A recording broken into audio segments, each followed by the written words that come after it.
Buongiorno, ora mi trovo al Cristo Rei, che è uno dei punti panoramici per poter vedere Lisbona dall'alto.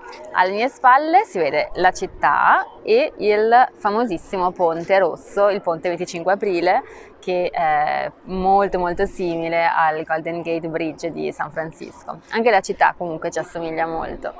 Invece davanti a me c'è il Cristo Rei.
Ecco un'altra zona molto turistica di Lisbona, sempre molto fotografata e visitata, è la Torre di Belém e attualmente è chiusa, non ho ben capito il perché, anche se Google la dà aperta.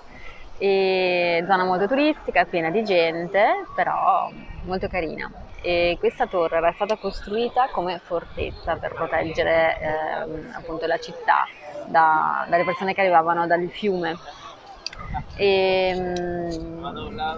Non so dire cosa c'è dentro perché appunto non l'ho vista, però questa zona qui è piena comunque di street food, è una bellissima camminata da fare appunto lungo il fiume, quindi vi consiglio di venire qui per una tappa veloce perché comunque è un luogo molto bello.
Ed eccomi appena arrivata a Cabo de Roca, che è la zona cioè dovrebbe essere il punto più a ovest del Portogallo e siamo proprio nell'oceano. E pensavo fosse una zona meno turistica, assolutamente, e invece è pieno di gente che raggiunge addirittura le rocce anche dove non si può andare, pur di fare qualche foto e qualche video. E questa è una zona soprattutto per il tramonto, perché appunto il sole scende proprio nel mare, quindi è veramente molto bella. Oggi non ci fermeremo fino al tramonto però perché c'è molta aria, c'è molto vento, stanno arrivando le nuvole, quindi preferiamo rientrare a Lisbona. Andiamo!